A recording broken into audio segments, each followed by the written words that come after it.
Hey, I'm Lottie Mac and welcome to Modes of Making, the podcast that focuses on the process before the piece. Each episode, I'll be talking with someone new about how they do what they do. This week, we have Mattia Guarnera-MacCarthy, a 23-year-old painter from South London. I first met you... Hello, Mattia, for a first. Hey, how you doing? I first met you when we worked together on the London Design Festival exhibition. We helped curate the collection of over 100 artists together. I was trying to remember how many artists it was, but it was I think definitely over 100. Man. There's also so many offshoots and stuff that were going on. It's kind of hard to keep track, I guess. Yeah, it was a lot. But I feel like since that, I've just seen you showing after showing after showing after showing. You've been non-stop with exhibiting your work, which is so amazing to see. Just so everyone knows, Mattia has been exhibiting basically all around the world, it feels like, in the last 12 months. I've tried, man. Your work has been in South Korea, New York, Berlin, the fucking Saatchi Gallery, multiple London art galleries, including Guts and loads of others, Copeland Gallery, all this amazing stuff. And only a few months ago, you just got back from a residency in New York with Rotation Works. Rotation Works, that's it, yeah. Yeah, so I was just seeing you doing all these amazing things, and I was first series, we've got to get Mattia in. You're doing so much, it's beautiful, and also I love your practice as well. Thank you. It's really nice to see someone whose work I love so much being recognised as well at this such an early point in their career. Yeah. And I just thought, you'd have a lot to say. Mattia's work takes the form of large yet comfortable sized airbrushed paintings that aim to understand the nuances of the human condition through focusing on sport and entertainment. And the key themes within your work, Mattia, are identity, expression, competition, masculinity, and stardom. Yeah. Good summary. Yeah, Would man, you I can see you've been doing your research. Yeah, I'm trying to make it I wanted to make it originally Nardwuar, you know Nardwuar? No, I'm not. No.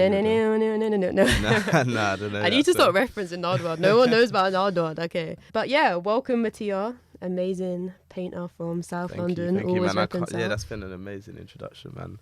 I hope so. I'm flattered to hear that. Yeah. Is there anything else you'd say about your practice? Because obviously that was me regurgitating. Well, I guess just generally, I can kind of just go over what you said. I'm a painter from South East London, born and raised in Peckham, and went to Cambourne, UAL. So I've pretty much stayed local in South East my whole life. In regards to my practice, I use airbrush, sometimes a bit of different techniques as well, but predominantly airbrush.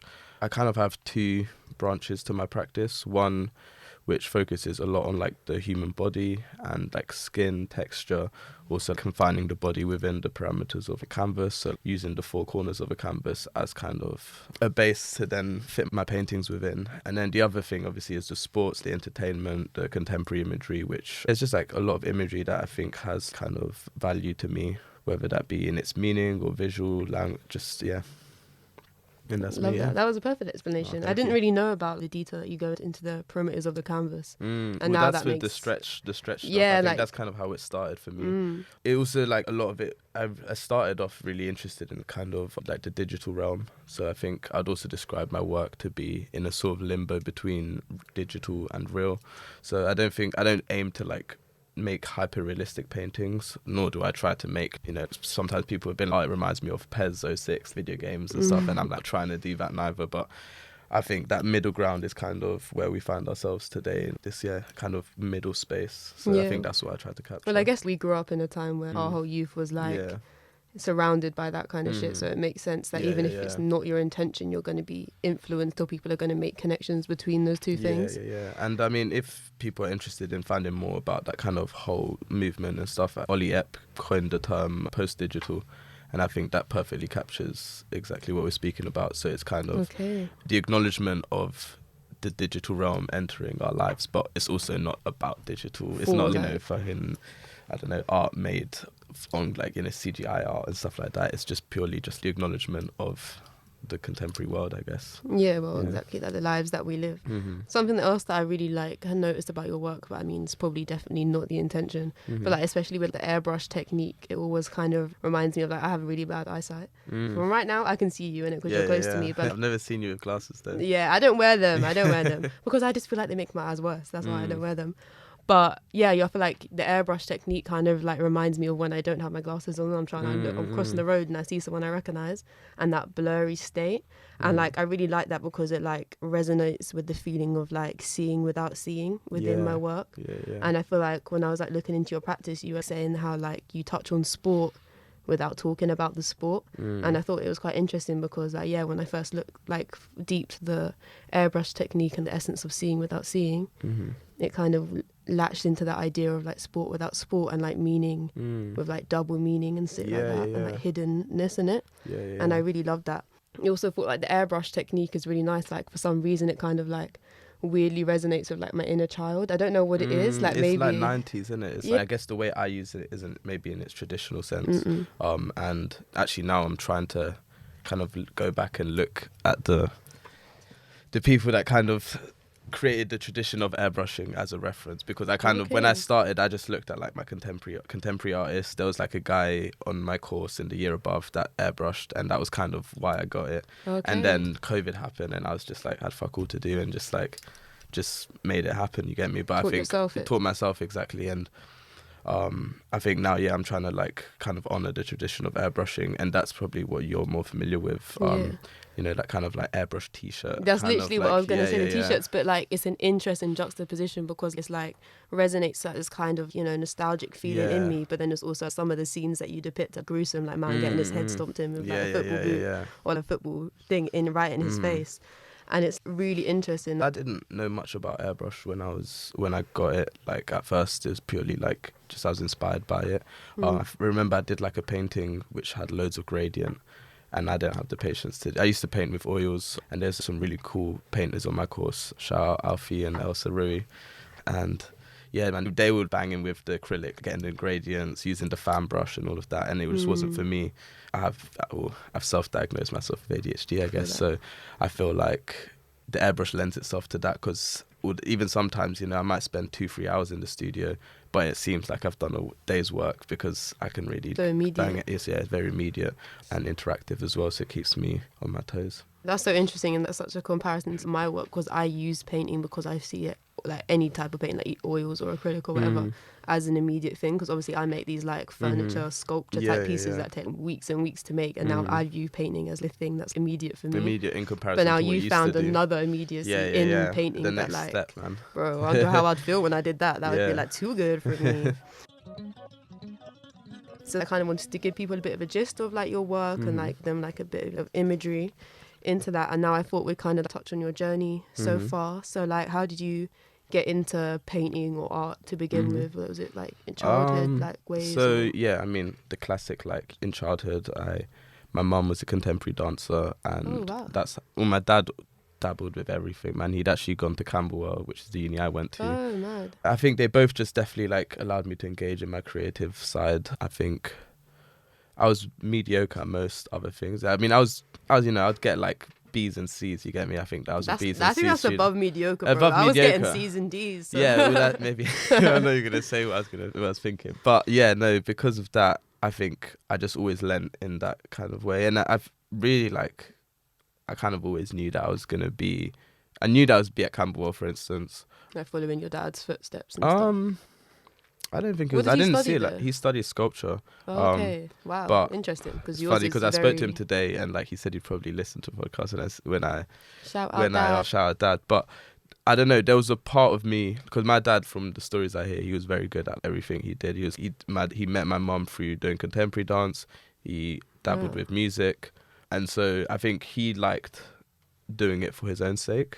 And so I think, I don't know, I wasn't alive at the time, but I feel like that was something I strive to also like do it for people to really see, you know. So I think I kind of, I wanted to make a career out of it, which is something that I feel like if he continued with what he was doing, like he could have been like a legacy black UK artist that would have been, he could have made it basically. And I think there's time still. 100%, man, 100%.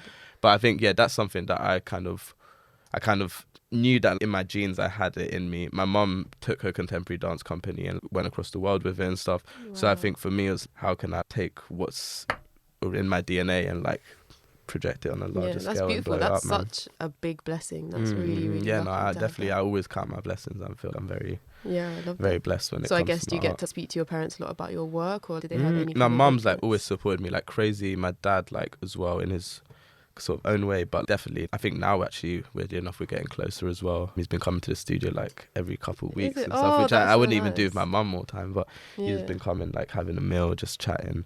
So it's good, man. I think like growing up, you know, relationships and stuff change. So and they grow with you. And yeah, like, exactly. So I feel like the dynamics with both my parents have changed. Now I've moved out of my house and so on. But yeah, it's nice. New chapter. Yeah. So I guess you just mentioned that your dad comes to your studio. Yeah. Should we go a little bit into your studio space? Where's your studio space at the moment? So my studio's in like North Peckham near Old Kent Road, Lives the Exchange, run by Nicholas Okulu, who runs Pen People. Amazing and man. I guess it's like, amazing man. He considers himself a community enabler. And fact, he definitely is. Like, definitely going is back that, to man. how He's me and enabled Mattia so met much, at the London Divine Festival, Nicholas basically patterned that. Yeah, man. And I would not be like anywhere near where I am right now. During COVID, I was in my shed as lockdown restrictions started to lift. I met Nicholas. And then Nicholas had this big garage, which is what Livesey is. It was an ex-garage, which has been converted into studios and stuff. And at the time, I mean, I was just bored of just being in my shed alone, basically. And so he's had this parking bay at the back of the garage, and I was like, can I use the space and repurpose it so I can make my work? My girlfriend Sophia also, she was studying at uni at the time, and she needed a space to work outside of the house. So she does architecture. She right? studies so architecture. Yeah. So she needed a space. So yeah, we creatively. just moved in. Then we were like freezing our bollocks off. So we built a very temporary structure within the parking bay, and then like a year later we built it properly, and so now we've got like astroturfed out, like fully like insulated everything. But yeah, we built that all by hand, and yeah, thanks to Nicholas, it definitely like allowed me to have my space to be like a fully practicing artist. And I was doing that, bear in mind, like in my so COVID happened during my second year. And then I dropped out of uni. I said, "Fuck this! I'm not going to uni." I didn't go to uni for my last year. I was like, "Fuck that! I'm not paying to like just work from home." It was stupid, but and I mean the standard of uni while we're at it just dropped like incredibly. Like I remember like back in the day, it used to be so much more critical and stuff. And then like post COVID, also like there's teacher strikes and all of that. It just like it was kind of whack. So then my final, but it makes it difficult. No, more power to them. But yeah, it was just shit, man. So I had like a few tutors. Don't get it twisted. I mean, I relate to all of them, but like in terms of like what you're actually personally getting out of it, I thought it was like super minimal. So I just stayed. The last year of uni, I just didn't go to uni. I just did it remotely from my studio. The one at Livesey, right? The one at Livesey, yeah. And then I think because I'd had that time out, it meant that I started to apply for stuff. So then my final year, I really was just doing me and then just handing in what I was doing to uni, but I didn't feel like I was going to uni. So wait, did you not have like critical evaluations and shit like that of your work? You still went in for that, right? Were you just maybe making? maybe like a handful of them I went in with my iPad and just showed some photos. Oh man, and that was about it. But it's good that they, I guess, allowed you to do that. I think it was because of COVID. I had like a loophole where I just said like, I mean, I baffed it, man. I'm literally like, that's like the story of my life. I just blagging shit. Yeah, I'm so jealous, bro. I tried to do that, and I went to uni up in Leeds, and I was like, please don't make me go back there. And they were like, you're coming back. Yeah. That sucks. Yeah, man. I don't know. I think there is a purpose for uni. That's what I was going to say. So you went to Camberwell for foundation and for BA. You decided to stay on this, so I guess you like their way of teaching. I think it suits your painting. Yeah, I think so. After finishing my foundation, I got accepted into Camberwell, Chelsea and CSM. And I actually accepted. All three? Yeah. And then I didn't even know you could apply for all three. But you get like special privilege if you go to UAL as well. But I'd actually accepted to go to Central St. Martin's, and then I realised literally like the money was like student finance had sent the P's and everything, and then last minute I think through speaking to people, I was living at home still, and Camberwell was so close. So I was like, number one, that's like an hour and a half of extra painting time just like on travel, and then B, I was like, what type of artist am I? And I think that's something that everyone should consider when they're going to uni. It's like, for me, I don't know, Camberwell for me personally was like oaky vibes, kind of like chilled, smoke a spliff, It allows you to do is that, that innit? space. CSM's way more commercial artist, very glitz and glamour. So I think competitive. So I think Campbell definitely reflected me and myself. Yeah, so you glad with that decision? Like, you glad you went to uni as well? Yeah, I know, 100%, man. Because like, as much as I don't think university is necessary, and there's no shade on people that haven't gone to uni, but I know for myself, had I not gone to uni, I wouldn't have stayed like studying as much. And it's mad. I mean, it's like from like 18 years old. I mean, maybe now I'd start picking stuff up because I have interest and stuff. But maybe that's the space, limiting. But to really like dive deep into stuff and like consider stuff, and art obviously is great for that because it's like loads of philosophy and stuff involved in it. Uni just gives you the space, and I guess in a sense as well, yeah, it gives you the economic backing as well, yeah, to like yeah. allow you to do that shit. Otherwise you're just working all day and you're tired and shit. And I understand why people wouldn't. Yeah, man, I think 18 is way too young. Obviously some people, due to circumstance, don't have the choice or the privilege to do that, but definitely, if you can, man, I think university, I can't imagine what I'd be doing at 18. Like, if I made a decision at 18 years old, then maybe I would have locked into something, a path that I didn't even care about. I wouldn't go to uni again if I tried, but I think you wouldn't go. Our university experiences were very different. I wish I stayed at a UAL. I went all the way up to Leeds and did history of art and fine art, and then so it's like academic and practical. Yeah. I would never go again if it was up to me. I would just assist artists and work in my studio. But I mean, that's also because I feel like I have a lot of personal life. But do you think you had that hustle when you was 18? You get what I'm saying? So like, slightly at 18, yeah, I think you did. Okay, fair enough. I felt like I wouldn't say till like maybe like 19, 20. I get anxiety when I'm not working, so that's why. Okay, yeah, no, I could chill for England, man. I kind of have to force myself because I do have quite a competitive mindset, and like I do want good things for myself, so I push myself outside of my comfort zone. But in my nature, I could literally just chill. Yeah. Well, let's like go into the way that you work then. Like leads us onto that quite beautifully. So you see, like, you can chill a lot, but also you make a lot and you turn out a lot of work. Like, I walked into your studio a few months ago and there was just like paintings everywhere. Yeah. It's really beautiful to see. So I was wondering if you could talk us through, obviously this is modes of making. We're focusing on the process of like how people do things, not just what you have done. So like, if you could talk us through, a day in the studio or like a day finishing a series, what is your process from, initial thought to the world seeing it and experiencing it? So I guess it all starts just like, from the conception of ideas, how I conceive ideas often like starts around like an image maybe that I may have found or just like a thought that I've had. And that image, when you do, I'll be butting in as well to get you. Yeah, definitely. When you find these images, how are you coming across them normally? Is like just by chance, or do you go a lot of the time chance. A lot of the time, man, I find myself in some like weird shit on the internet. Dark holes. Literally. Like I was looking at like sagging pants the other day. And then the history of that's actually quite interesting. You looked at South America with the history of that. No, I haven't seen that, but I was like on this page, and then like I just found like some like rent. It's like some boys like that. It was just a really weird page. I don't even know how to describe it. It was like a list of guys with their pants sagging, and it was like ranked in the best sag. It was like ranking sags. It was like 23-year-old with great sag, and I don't know if there was like some sexual undertone to that or what it was. Oh shit! I didn't even beat that. Yeah. But I think that's kind of my process. Is just like researching in kind of like weird ways, but ways that also like again acknowledge the times that we live in, because I think for a long time I saw other artists who went down like a traditional route of doing things, as in like looking into the history of art and reading the story of art. I think through the process of making, like even me getting the airbrush, I feel like for me personally it was more reflective of again who I am as a person, or like the contemporary lifestyle that I live. So I work digitally a lot as well, and I got an iPad maybe like 3-4 years, so I draw most of my stuff or collage it on iPad, and that was because again I was always on my phone. Why not bring my art muscle into memory. why not bring that digital technology that we use in our everyday life into my art, and then in that way it feels more true to who I am today, rather than being on my phone all day and then all of a sudden being in a candlelit studio with like a with a brush and all of that, and so again connecting the everyday to your practice. Exactly. I think that's what I aim to do. But back to this process. So my work starts with like an idea or an image, and then I normally like play around with it, find other alternative images that might refer to it.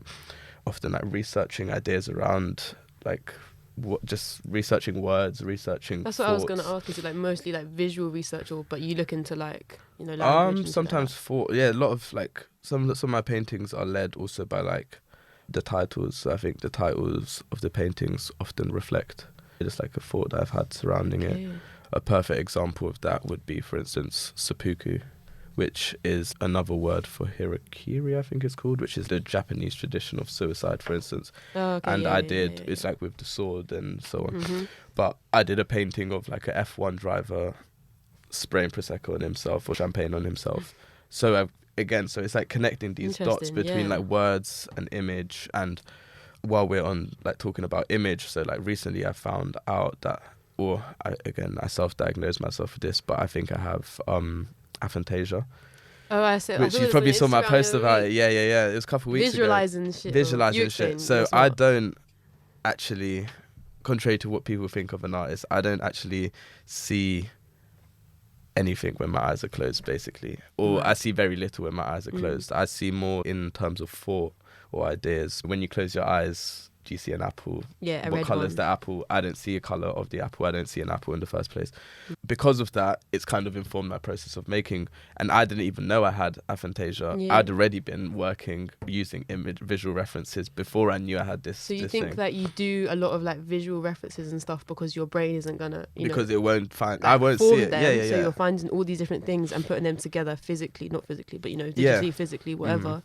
So to make up for what your brain isn't doing, essentially. And I think I'm good at maybe putting the dots between things. Some people have hyperphantasia. So 3% of the world have aphantasia, 10% of the world have hyperphantasia. Hyperphantasia is the opposite of what I have, where when you close your eyes, you see things as real as like when your eyes are open, basically. Nice. So, and it's a scale, obviously. So I probably, maybe sometimes I do fit. Maybe I'm quite sure I've like been tripping and seeing some shit, you get me? So there's definitely been times when I have seen some. Well, your mind got unlocked. Yeah. But funny enough, also somebody told me that that's also my third eye, which is closed. So I don't know if you're into spiritualism and stuff. I like third eye. Yeah. And I've also had this like mad Reiki guy who's a friend of my mum's before I found out about this about the aphantasia, and he'd already from way back told me like you're like up to scratch, but like I can tell that your third eye is closed. So I don't know if it's like the third eye or if it's this diagnosis. Interesting, 'cause I didn't ever associate those two. But also even like whether this thing which is aphantasia even exists, because also it could be down to description. It's like how you can't prove it. You can't prove it. It's such a subjective thing. Like when I looked it up immediately. I was like, fuck, I'm an artist. And I can't see with my eyes are closed. I can't imagine properly. Fuck, and I looked it up, and there was other cases of artists who do exactly what I do, which is so even like loads of people that was like, oh, I can't draw, or I can't paint because I don't have ideas and whatnot. There's always a way. I guess it's just like about finding a solution or like something that works for you, a process that works for you. So like do a lot of digital collages then to help that. Yeah. Digital collages, mood boards. I recently just found this really good technique. I'm giving you like the drop on this one, but it's just like putting an image really small on a big white background and then seeing it on your phone, and it's like you see like a really small version of the image that you want to paint, but for some reason it really helps me to imagine like a painting on a big white wall. So in the gallery space. It kind of for me it's what will it look like if I see it all the way down there. So how would it like be at first appearance if you just open your eyes quickly and saw something? So you're thinking about the end result at the beginning. Yeah, at the beginning, exactly. Because I can't tell you how many times I've painted something and then at the end of it I'm like, I fucking hate this. So or it looks good in the studio, you bring it out into the world, and then you bring it out, exactly. So I think that's something. I'm just always trying to find that just little life hacks, man. Like that's what I live for, genuinely. And I think that's part of why I'm an artist, is because, as I said, I love to chill and I'm quite lazy sometimes. If you told me to do a task in 5 minutes, I'll try find like a way to do it quicker. Work smart. Work smart, not hard, exactly. I didn't want to say the not hard thing because I bet you work hard as well. I work hard, in my own way, man, in my own way. Yeah, exactly. Yeah. So far you're saying that the routine is that you have this like idea influenced by kind of your everyday, or like somehow intertwined into your everyday.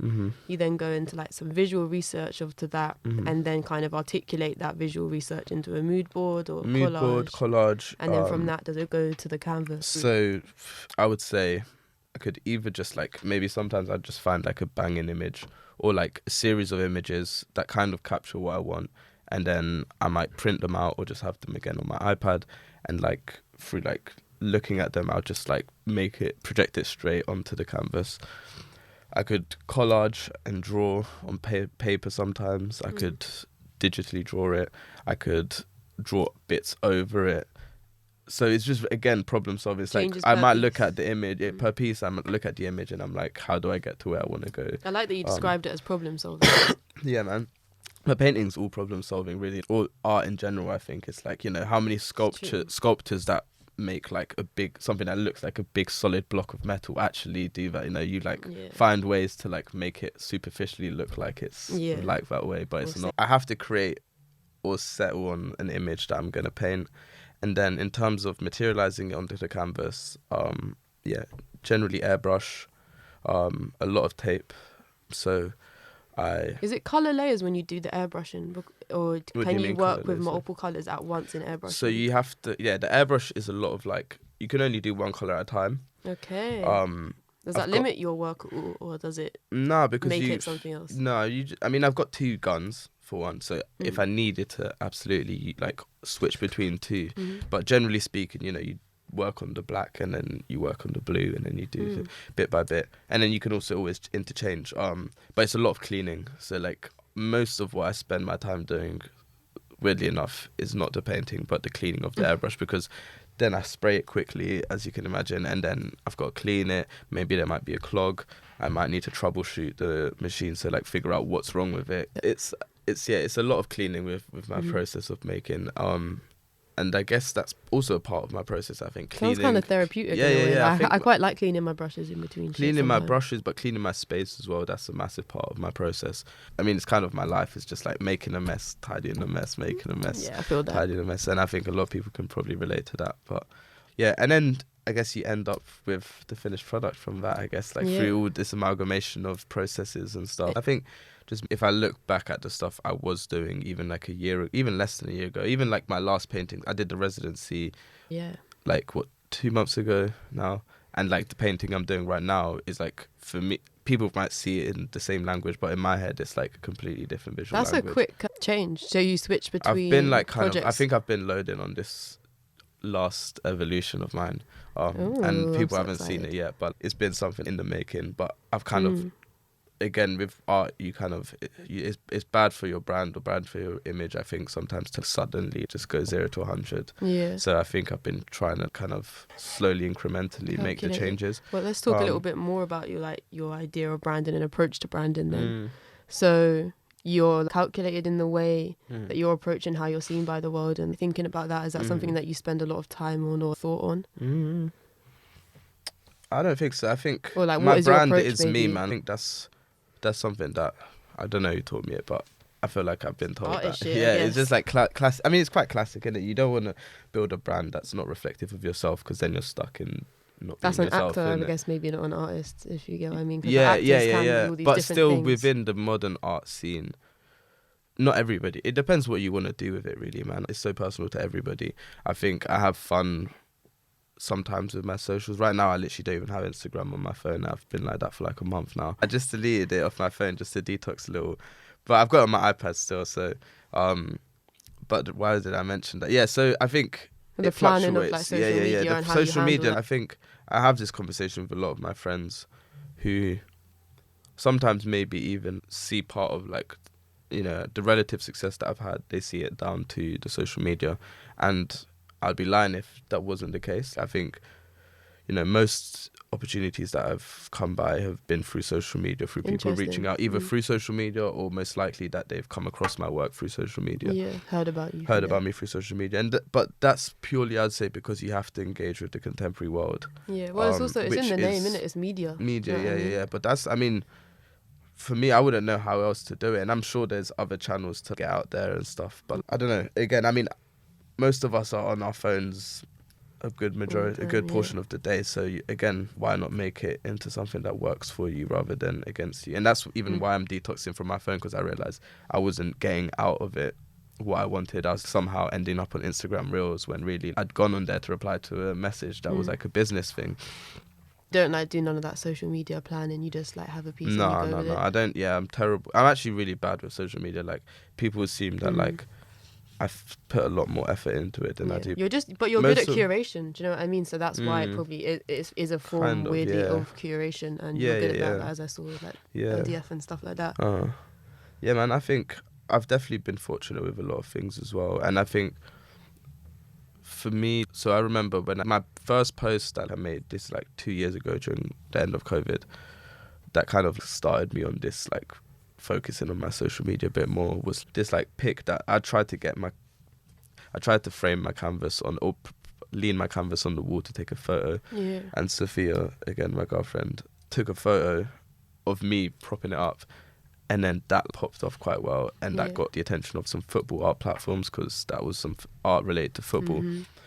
And then so that through that, I think, is when I realised, like, for one, it helps the brand to sometimes incorporate yourself within it. People like to see a face. People like to see a face. And yeah, since then, I think that's what kind of inspired me to like, right, there is money and like opportunities to be found through this avenue. Yeah, it's worth putting the time into. Yeah, man, for real. Especially if you want to make a career out of it. So you think that you were saying that most of the exhibition opportunities you've had is through Instagram and stuff like that. Do you do any kind of networking and shit through that? Are you conscious with it, or is it just all becoming quite natural to you? I think, to be honest, I'm always just surprised, man. I think it's always difficult to subjectively see yourself. And even your art, I always refer to it as, you'll never see yourself the way other people perceive you in the mirror when you look at yourself in the mirror.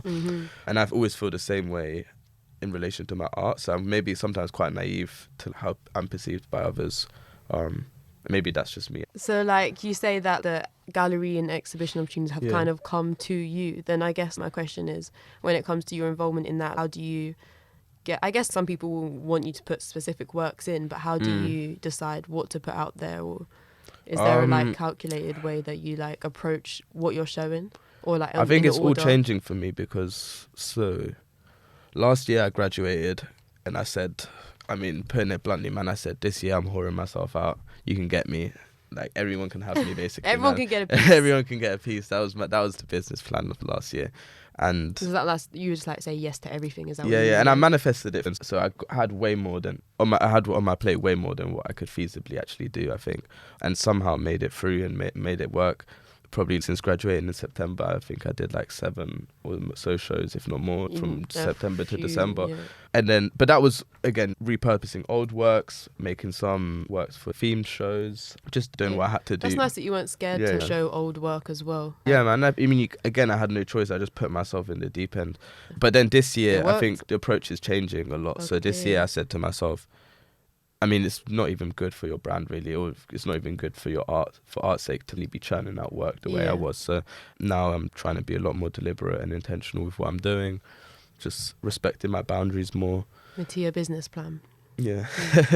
Or attempts of a business plan. But yeah, man, and again, man, I think, weirdly enough, whenever I've manifested something like that, somehow the cogs have moved around me exactly kind of how I want it. So last year I said I want to do loads of shows, and loads of things reached out to me. This year I said bigger, better things, but less of them, and somehow like that's kind of also happened. So maybe people also like, you maybe put like, the energy that I was putting out last year was that of like kind of trying to find opportunities, and now I'm maybe a bit more standoffish or something, or maybe people probably see, oh shit, he's been doing loads of stuff, so maybe don't contact me as much for like little shows, because they're like, maybe he's busy, so I really don't know. Again, it's a lot to like kind of wrap your head around, because it's so much bigger than you, and then such a big industry as well. Oh, it's a huge industry. There's space for both ways of working, which is what's so interesting about it. Like, well, I think the worst thing for me is like, the deeper you get into it, you realise there's so many more layers to it. And I mean, there's so much stuff that I've like found out in relation to the art industry that's quite scary in a way. And me as a person, I'm a massive oversharer. And so I think that comes across again through like my social media or through my art itself. I think like I'm always trying to I've done this. Like if I've done a cool painting, I guarantee you if I come here, you'll hear about it. And like, I'm not here for all that like, oh yeah, I paint, you might have seen me. You're not shy about it. I'm not shy about it. I own my shit. Well, I try to, man. And sometimes maybe it comes across as a bit like arrogant or something, but no, it's I think at the end of the day, like, you get me. Yeah, exactly. I think, but it's not. I'm not doing it with malicious or like to rub it in people's faces. 100%. It's purely because I genuinely am happy with. Yeah, and you're generally a nice person, so like that. I guess that's why it happens that way. I appreciate it. Yeah.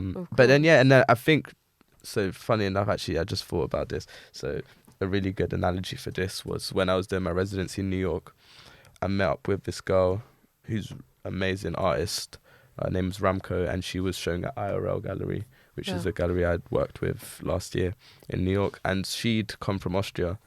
And this, again, no shade whatsoever on her. I just found this really interesting as different perspectives as artists. She'd left uni from Austria and hadn't told nobody on her course that she was having a solo show, basically, in this IRL Gallery. And I was like, are you crazy? Like, why would you do that? And she's like, oh yeah, I don't want like people, because if I say it, people will judge it and give me bad energy and kind of hate on me and shit like that. And like, that is, I've also like overshared to the point that like when things don't happen, I'm like, that's my fault because I told people too soon. But she had the exhibition locked in. She had the exhibition locked in and everything. But I was the opposite. Whereas I tried to, before going to New York, I told everybody. And what I found from my personal experience was that everybody was like fully like cheering me on, man. I got messages from people that I would never expect, just out of the blue, literally like, oh man, I'm so happy for you. Just do your thing, make us proud. So I think, I don't know, that's the sword that maybe I'll die on, and maybe it'll like lead to good things, and maybe it'll be like a flop. But we're manifesting it. Yeah. So I think for me, it's always just been about just sharing my journey with people, and it's not just for me, or it's not just me that's winning, man. When I make it, man, like, you get me, it's all of us that are gonna be there, fucking enjoying those experiences and so on. So yeah, man. Beautiful. I love that. I think that's like a nice way to like kind of close on now. Yeah. Well, I guess I've got like a few minor questions. Any major lessons that you've learned on your journey so far, that as an artist, what have you learned, or is what one piece of advice? Really corny and cliche. You can, I mean, it'd be a little corny, you know. Should I just spill the tea? Let's spill the tea. Come on. Like, one thing, this is like a saying that I think people put way too much pressure on themselves to find opportunities, and if opportunities aren't coming, they blame themselves. And I think, don't be hard on yourself if you're not getting results, because fundamentally, the reason why some people are doing so well is because the opportunity has been set in front of them. And if you've got a fucking mad opportunity in front of you, you're not going to not turn up to it, you get me? And so I think that's why some people are excelling the way they are. And well, because someone's been like, we've got this exhibition, you're going to be in, and then you're going to be in it. Like, what are you going to do? What if you don't get asked to be in the exhibition? How do you make the good shit? That's the contradiction. But once the opportunity comes, then you will make good shit. But then how do you get an opportunity with you? Oh man, I don't know, man. Maybe that's a bad bit of advice. Then we go back to the just make. If you just make, the opportunity exactly. will come, just and then you will make 10 times Originally, better. You just have to make 100% okay. So let's play it like that. Yeah. That's what you're saying. Then the opportunity will come, and then you just go seize the opportunity, basically. Period. And you think that's how it's gone for you? That's beautiful. Yeah. Okay, so what's next, or what's coming up, or is anything in the works that you want to let us know? Any shows this is that coming oversharing part. Is there any shows? Is there shows coming up? Yeah. Where can people see your work? Shows coming up. I should be having a solo in Palma de Mallorca. Next year, early next year. Do you know what gallery it is, or do you know what this? It's like a new gallery called The Tube, and they're like building new space. Looks amazing. Really excited for that. And a solo show as well. That'll be my first solo. Yeah. That'll be my first solo. I had Freeze hopefully confirmed for this year, and then behind who do you know? With Harlesden High Street, and I'm gonna be doing a duo booth with Hamed, which is like an amazing artist who I'd actually like traded works with way prior, like way back, and then.